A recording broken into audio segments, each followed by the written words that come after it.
한 아내가 자기 남편에게 전화를 하면서 이 소리 좀 들어보세요. 우리 마당에 원숭이가 있어요. 이렇게 소리를 질렀습니다. 그 아내는 남편이 들을 수 있게 전화기를 지켜들었습니다. 그런데 그 소리는 정말 원숭이 소리같이 들렸다고 합니다. 하지만 좀 이상은 하긴 했답니다. 왜냐하면 야생 원숭이는 동물원에나 가야 볼 수 있기 때문에.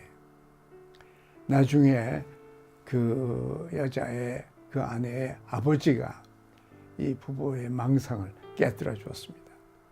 그건 원숭이가 아니고 올빼미야, 이렇게 설명을 해줬답니다. 현실은 우리가 느끼는 것과는 달랐습니다.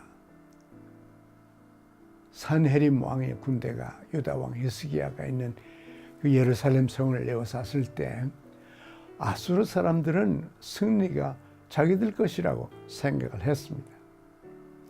하지만 실제 상황은 다르게 나타났습니다. 아수르의 야전 사령관이 그럴듯한 말로 하나님의 말씀을 전하는 척 했지만 하나님의 손길은 그분의 백성들 위에 머물러 있었던 겁니다. 하나님의 백성들 속에 머리 위에 있었던 거죠. 내가 어찌 여호와의 뜻이 아니고야 이제 이것을 멸하러 올라왔겠느냐라고 그 사령관이 말을 했어요. 그러나 예루살렘에게 항복할 것을 회유하면서 또 이렇게 말했습니다. 너희는 죽음 대신에 생명을 택하라, 즉 항복하라는 말이죠.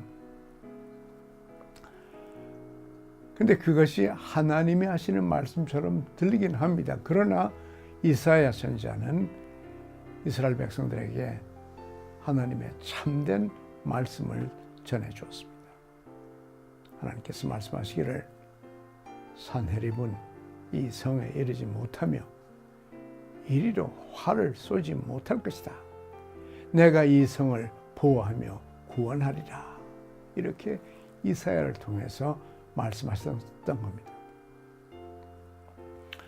바로 그날 밤에 여호와의 사자가 아수르 사람들을 쳤습니다. 이따 그 무리는 하나님의 능력을 부인하면서 그럴듯한 말로 구슬리면서 조언한다고 사람들을 합니다. 그것은 하나님의 음성이 아닙니다. 하나님은 그분의 말씀인 성경을 통해서 우리에게 말씀하시고 또 성령으로 우리를 인도해 주십니다.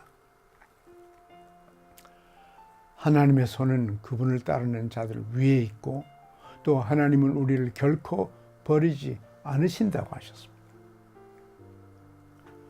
우리가 주님의 목소리를 분별할 수 있도록 하나님의 가르침을 받아야 합니다.